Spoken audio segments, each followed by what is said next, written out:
Maestro Juárez, ¿cuáles son los aportes de la epistemología a la pedagogía a partir del sentido de la formación? Por ejemplo, en la universidad pedagógica, los alumnos que llevan epistemología deben recibir los aportes de esta a la pedagogía o a la filosofía de la ciencia, como que si estuvieran estudiando filosofía y letras en la UNAM.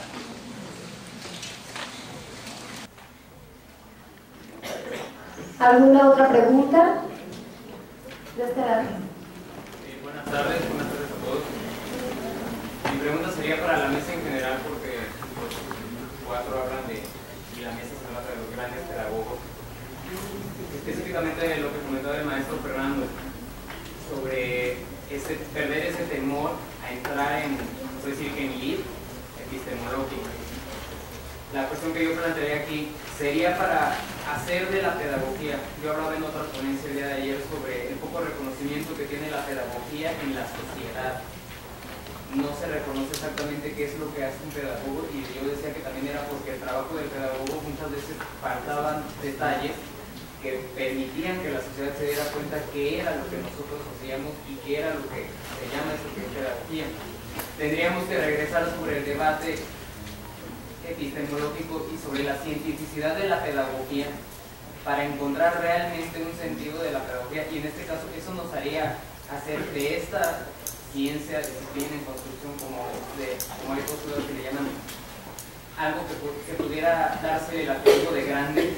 Eso nos haría entonces grandes pedagogos también, el entrar en ese debate de qué es la pedagogía, el entrar en las definiciones de qué es, y no divagar como en algunos casos he visto, que dicen no podemos decir que es pedagogía. Hay muchas pedagogías, hay miles, no podemos dar un sentido. La grandeza de la pedagogía también estaría en eso, en darse a sí misma un nombre y un adjetivo. ¿Alguna otra pregunta más? Bueno, vamos a dar ya respuesta a estas. Bueno, sí, respecto a la primera, las dos preguntas que se planteaban por allá, sí, yo me restringo nada más en este caso, y lo defendería desde esa perspectiva de que Abraham Castellanos y Torres Quintero, que son de los que hablo, pero puede haber otros también mexicanos, que son grandes por eso, ¿sí? Y pueden ser grandes también por otras consideraciones, pero yo me circunscribo a eso, a que no tienen miedo al debate. Y eso, por eso yo lo ponía con mayúsculas los pedagogos, de pedagogos a pedagogos, con mayúsculas y en minúsculas. ¿Por qué? Porque mi experiencia en los últimos 10-15 años, en lo que he trabajado sobre epistemología y pedagogía, me he dado cuenta del gran temor que tienen los pedagogos, y que para mí esto los hace pequeños, a discutir epistemológicamente. Es más, voy a usar una frase que manejo siempre cuando hay oportunidades, de un, yo digo que es pedagogo, no lo sé honestamente, español, contemporáneo, que en un libro, un artículo que escribió, dice que el problema de los pedagogos es que no saben epistemología. Y me trae ocasión por eso, porque parecería que los pedagogos actuales, obviamente hay excepciones, ¿no?, pero generalizan esas maneras de expresarlo, le tienen miedo a la epistemología porque no han tenido la decisión de acercarse a la epistemología. Entonces, por eso, ante cualquier crítica que se les hace epistemológica, evaden. Y hablo de pedagogos actuales como Ángel Díaz Barriga, de pedagogos como Alicia de Alba, por mencionar esos dos, por ejemplo, que parece que todo el mundo los conoce, o digo, deberían conocerlos, en todo caso, son profesores de la UNAM, y siempre encuentran reticencias para eso, eludirlo, o por encima nada más ver algunas cuestiones.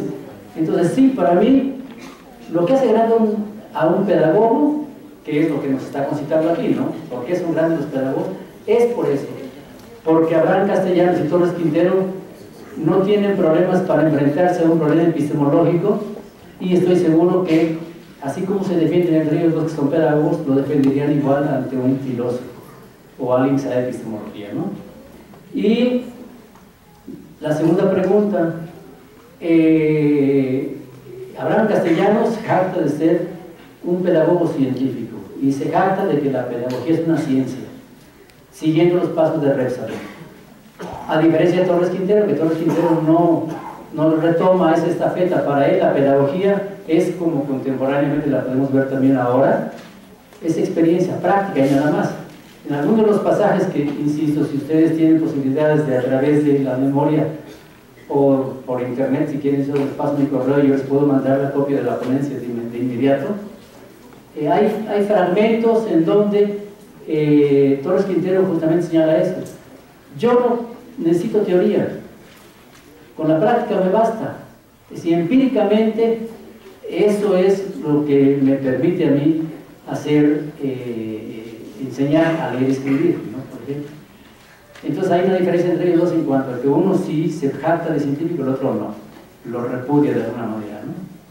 Entonces esas serían rápidamente las respuestas a la pregunta que hacías, ¿no?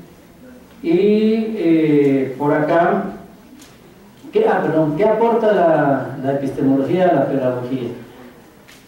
Para empezar, yo haría una aclaración de la que no todo el mundo está de acuerdo, entre los filósofos incluso, y que para mí la epistemología es lo mismo que filosofía de la ciencia, no son cosas distintas. Y ahí hay una discusión muy grande, pero yo la tomo así. Ahora, ¿qué aporta la epistemología a la pedagogía? Aquí, en la licenciatura en Pedagogía de Ajusco, que es donde yo tengo 40 años, no, 30 años trabajando, ¿no? 40 sería en otra universidad pedagógica, ¿no? Ayer estaba yo escuchando una ponencia en la biblioteca, en donde, bueno, fueron varias, en donde se mencionó que una de las cosas que hacen en la investigación educativa, era en una mesa sobre investigación educativa, se hablaba y se reiteraba y se mencionaba mucho que la investigación educativa ayuda a hacer una lectura crítica. Y en muchos programas ustedes ven que el planteamiento es hacer crítico al alumno, que sepa analizar, que sepa leer analíticamente, y eso es donde yo creo que no funciona la formación del pedagogo aquí. ¿Por qué? Porque justamente hay esa timidez a acercarse a lo filosófico, a lo epistemológico. Entonces, el aporte que hace la epistemología, al menos los que estamos a cargo de esta materia, o los que damos esta materia de epistemología y pedagogía en el sexto semestre, que desde el primer semestre en Ciencia Social lo tratamos de implementar, es que efectivamente el alumno haga una lectura crítica. Y que esa lectura crítica le lleve a 1000 cosas. No nos importa que llegue a contradecir al maestro y a contradecir a los textos que se le lleven. Si llega analítica y críticamente a una postura contraria, perfecto. Ese es el aporte que la epistemología, creo yo, hace a la pedagogía aquí en la pedagogía. No me hago cargo de otras instituciones, ¿no? Ese sería mi punto de vista al respecto. Sí, sin establecer diálogo, nada más, me parece bien tu respuesta, sobre todo la última. Sin embargo, hay muchos epistemólogos aquí que si los confrontan, sus alumnos los reprueban. Sí. Entonces hay una paradoja ahí insalvable. Entonces, ¿cómo van a ser críticos cuando se cercena la crítica? Se le pone camisa de fuerza a la inteligencia, se mordaza al alumno. Hay una relación epistémica mecanicista, entonces, que es lo que tendría que debatirse. Digo, yo nomás digo.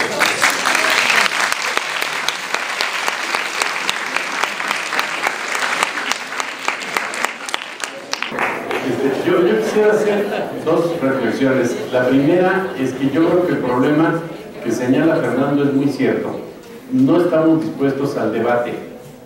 Tomamos posiciones dogmáticas, rígidas. La formación crítica del alumno significa que sea capaz de repetir la crítica que yo le dije, ¿sí? Y segunda, creo que no profundizamos. Somos muy flojos y nos dejamos llevar por modas. En este momento todo el mundo nos habla acerca de las competencias, todo es por competencias. Hace 10 años todo era constructivista. Hace 15 años todo era aprendizaje grupal,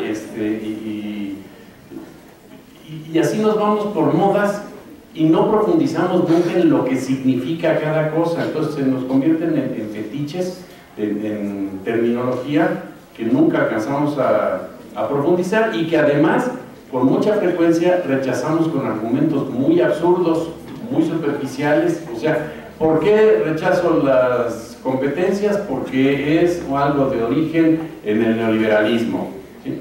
¿Por qué rechazo el examen enlace? Porque es una imposición de la OCDE.